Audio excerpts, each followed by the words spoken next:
당신들은 나를 해하려 하였으나 하나님은 그것을 선으로 바꾸사 오늘과 같이 많은 백성의 생명을 구원하게 하시려 하셨나니.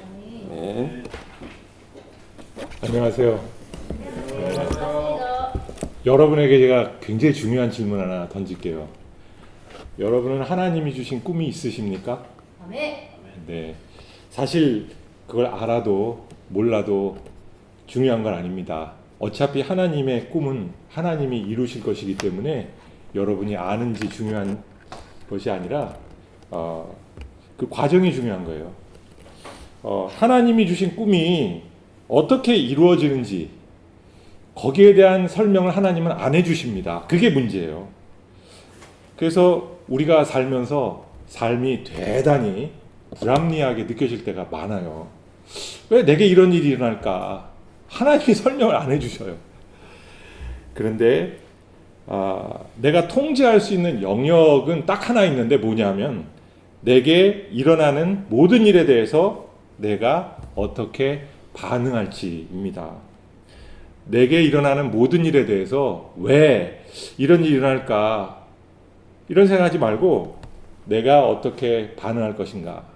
요즘 한플루엔서라고 있습니다. 한플루엔서 아세요? 들어보셨어요? 인플루엔서는 들어보셨죠? 네. 한플루엔서는 누구냐 하면 그냥 자기에게 일어난 일에 대해서 아이고 왜 내게 이런 일이 일어나, 아이고 내 팔자야, 막 한을 옆에다 촥촥 뿌려요. 이 사람만 있으면은 주변의 모든 사람들이 한이 맺혀. 예, 이런 한플루엔서의 반응으로 하나님의 꿈이 더 지체가 될 수 있습니다. 여러분, 우리 황금을 좋아하시잖아요. 황금 정말 좋죠. 그런데 황금보다 더 소중하고 하나님 보실 때 중요한 거는 지금이에요. 지금 내가 어떻게 반응하느냐. 예? 지금의 반응에 따라서 하나님이 우리의 꿈을, 하나님이 주신 꿈을 어떻게 이루어 주시냐, 이것이 달려 있습니다. 요셉의 인생, 우리 이 앞에도 요셉이 있는데 아버지가 아마 그 요셉을 생각하고 이름을 지어 주셨으리라 봅니다. 요셉의 인생은 이해하지 못할 시작으로 복을 받은 인생이에요. 이해할 수 없는 시작으로 복이 시작된 인생이었습니다. 축복으로 시작된 것처럼 보였어요. 아버지의 사랑을 많이 받았고 형제들 가운데서도 특별했어요. 그리고 하나님의 꿈을 그는 받았습니다. 요셉을 아버지가 다른 아들들보다 더 많이 사랑했고 노년에 얻은 아들이기 때문에 그렇겠죠. 그래서 그에게 채색옷을 입혔어요. 근데 이게 문제를 일으켰습니다.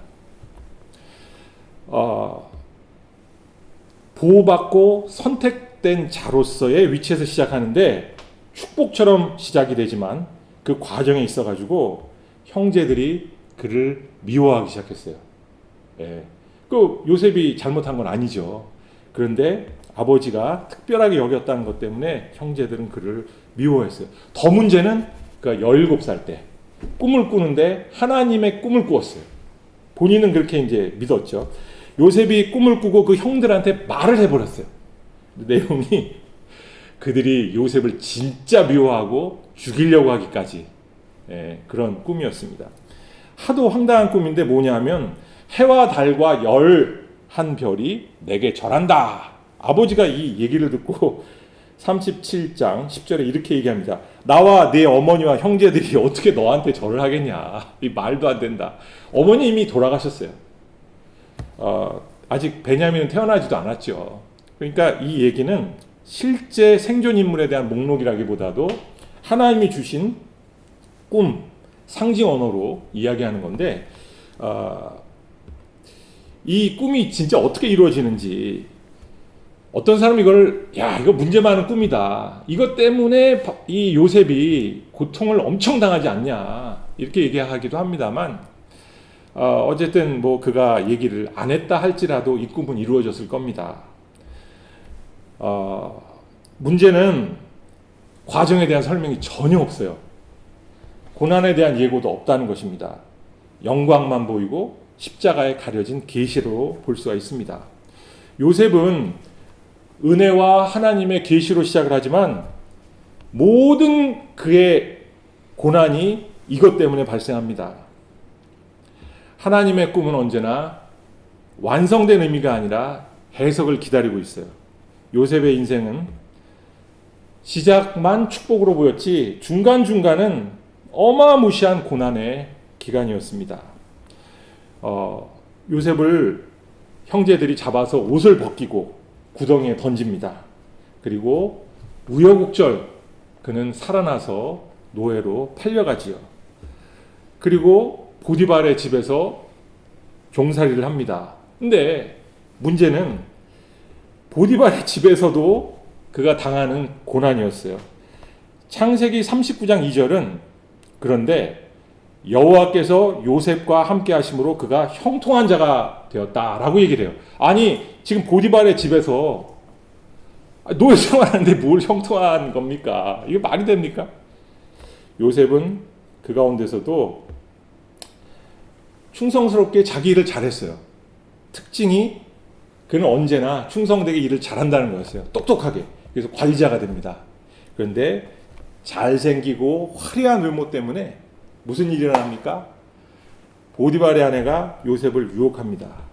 그리고 요셉은 그 유혹을 뿌리치고 도망가요. 그리고 옷을 뺏기죠. 예. 문제는 여기서부터 발생한 거예요. 요셉이 잘못한 건 없는데 요셉이 거짓 고발을 당하죠. 그가 나를 강간하려 했다. 생각해보세요. 노예가 아닌데요? 저 그런 적 없습니다. 이렇게 얘기한다고 풀려날 수 있겠어요? 보디발은 자기 가문의 명예를 위해서도 아내를 나중에 어떻게 자기가 처리를 할 거는 두 번째 문제고 이 종부터 처리를 해야 됩니다. 그 자기의 첫 번째 위대한 관리자였던 그를 감옥에 넣죠. 야, 그런데 부당한 결과로서 감옥에 갇히는데 요셉이 거기서 아유 억울해 한플루엔서가 되지 않았어요. 네, 그리고 야 내가 이렇게 바르게 살면 하나님이 보상해 주신다 이 생각도 하지 않았어요. 거기서도 39장 21절에 이렇게 말씀이 있습니다. 여호와께서 요셉과 함께 하시고 그에게 인자를 더하사. 이렇게 고통당하고 힘든데 하나님은 끊임없이 얘기하는 거예요. 함께 하고 있다. 내가 인자를 더한다. 은혜를 더한다. 보디발의 집 사건이 왜 이런 일이 일어났는가 이거 중요하지 않습니다. 답이 없어요. 어차피 불합리합니다. 하나님 왜 이러세요? 이 질문은 인간이 가지는 당연한 질문인데도 하나님은 답을 주지 않아요. 그런데 감옥에서도 요셉의 성격이 드러납니다. 일을 잘해요. 충성스러워요. 그래서 그는 거기서도 관리자가 돼요. 감옥 안에서. 그런데 거기에 관원장 둘이 갇혀 있는데 관원장 둘이 꿈을 꾸는데 그 꿈에 대해서 요셉이 또 해석을 해줍니다. 꿈만 꾸는 게 아니라 해석도 잘해요. 굉장히 영적인 사람이었죠.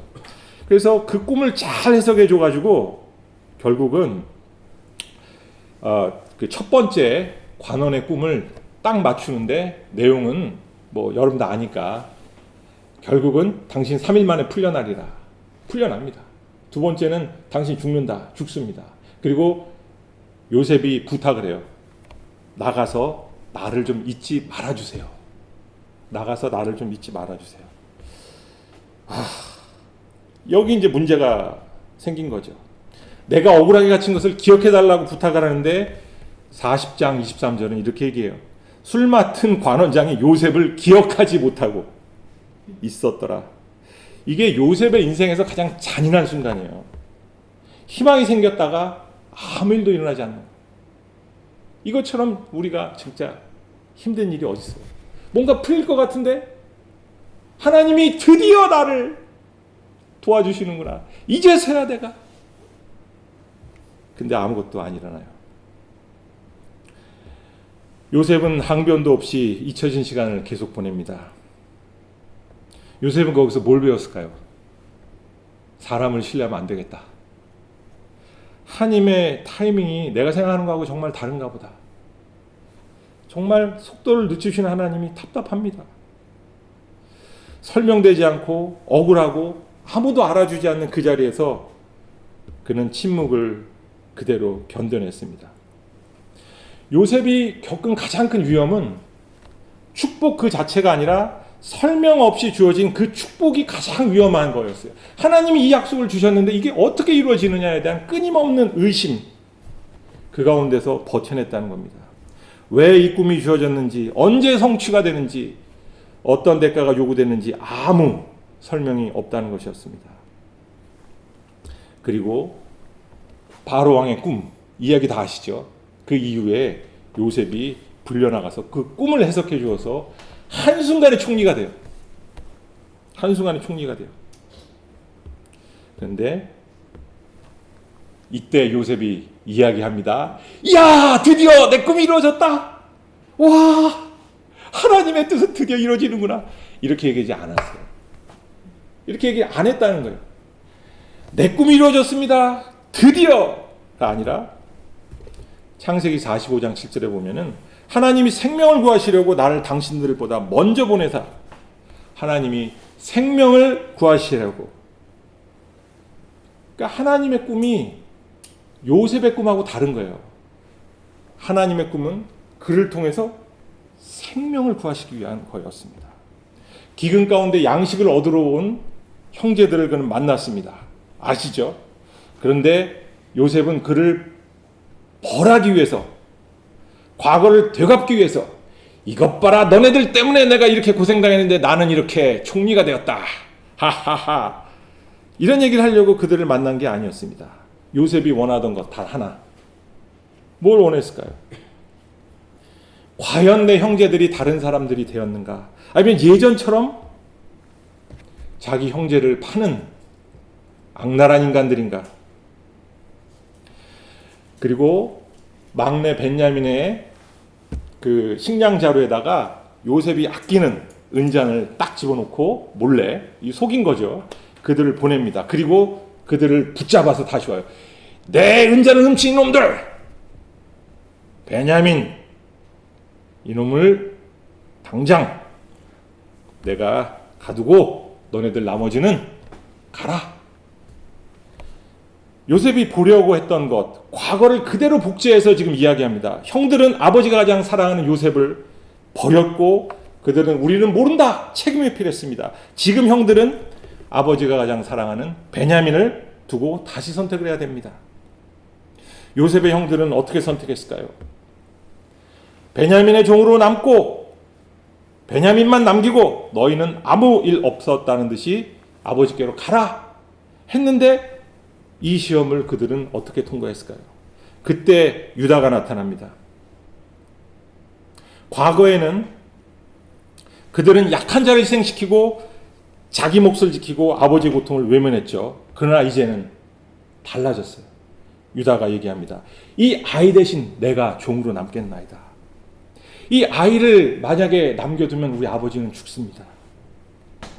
그들은 더 이상 아우를 팔아넘기는 형제들이 아니라 대신 책임지는 사람들로 변해 있었습니다. 요셉이 본 것은 지략, 계략, 말솜씨가 아니라 대신 서는 선택. 자기의 아우를 아끼는 그 모습에 요셉은 다시 울음을 터뜨립니다. 그리고 이야기합니다. 당신들이 나를 이곳에 팔았다고 해서 근심하지 마소서. 자기를 드러내는 모습이죠. 하나님이 생명을 구원하려고 나를 당신보다 먼저 보냈나이다. 요셉은 이 이야기를 하면서 자기가 있던 과거를 미워하지 않습니다. 미워하지 않아요. 그리고 그 과거를 하나님의 손에 배치합니다. 하나님이 그때 악한 일들을 벌어진 그 상황에서 지금 보니 하나님이 일하고 계셨다. 당신들은 악을 꾀하였으나 하나님은 선을 이루었다라는 이 말은 인간의 악을 부정하는 게 아니에요. 인간이 한 악을 그대로 인정합니다. 하지만 하나님의 선은 더 깊고 더 깊은 차원에서 작동했다는 것을 말하고 있습니다. 악이 정당화되는 게 아니라 악보다 더 큰 하나님의 섭리를 말하는 겁니다. 노예가 된 요셉, 억울한 누명으로 감옥에 갇힌 요셉, 이 시기에 요셉은 하나님이 나를 버리셨다. 내 인생 실패했다. 이것이 아니라 여호와께서 요셉과 함께 하심으로 이 말을 우리는 기억해야 합니다. 섭리란 모든 것이 잘 풀린다는 얘기가 아니고 어떤 상황 속에서도 하나님이 주도권을 놓지 않고 계시다는 고백입니다. 살면서 얼마나 많은 상처를 받으세요. 가까운 사람에게 배신당하고 이용당하는 기억 사라지지 않습니다. 중요한 것은 그 상처의 깊이가 아니라 그 상처를 통해서 하나님이 나를 어디로 이끄시는가입니다. 하나님을 안다는 게 뭘까요? 도대체 야곱의 아들 요셉은 형제들을 비난하지 않고 어떻게 자기 연민과 피해의식에서 벗어날 수 있었을까요? 삶은 고통을 피하는 기술이 아니라 고통 속에서 용서하고 사랑하는 법을 배우는 학교입니다. 요셉의 인생을 돌아보면 그의 위대함은 총리가 된 것에서 성공이 아니라 고난의 한가운데 사람들을 미워하지 않고 하나님을 놓지 않았다는 데 있습니다. 그의 인생은 깊어졌고 그 깊이가 형제들과 많은 사람을 살렸습니다. 우리는 수많은 아름다운 사람들을 알고 있습니다. 그 아름다운 사람들은 실패와 상실을 겪은 사람들입니다. 삶은 완벽해질 필요가 없습니다. 다만 있는 그대로를 받아들이고 그것이라면 충분합니다. 감옥에 있다면 감옥에 있는 대로, 지금 일이 풀리지 않는다면 풀리지 않는 대로 그 자리에서 지금 이 순간 있는 그대로를 받아들일 수 있다면 하나님의 섭리가 이미 그곳에서 일하고 있다는 것입니다. 여러분, 하나님은 인생을 편안하게 살기보다 더 깊이 있게 살기를 원하십니다. 우리는 아직 요셉처럼 말하지 못할 수도 있습니다. 그러나 이 고백을 붙들 수는 있습니다. 나는 아직 모르지만 하나님은 이미 알고 계시다. 그리고 우리도 언젠가 이 고백을 할 것 같습니다. 지금 이 순간을 위하여 다 같이 기도하겠습니다.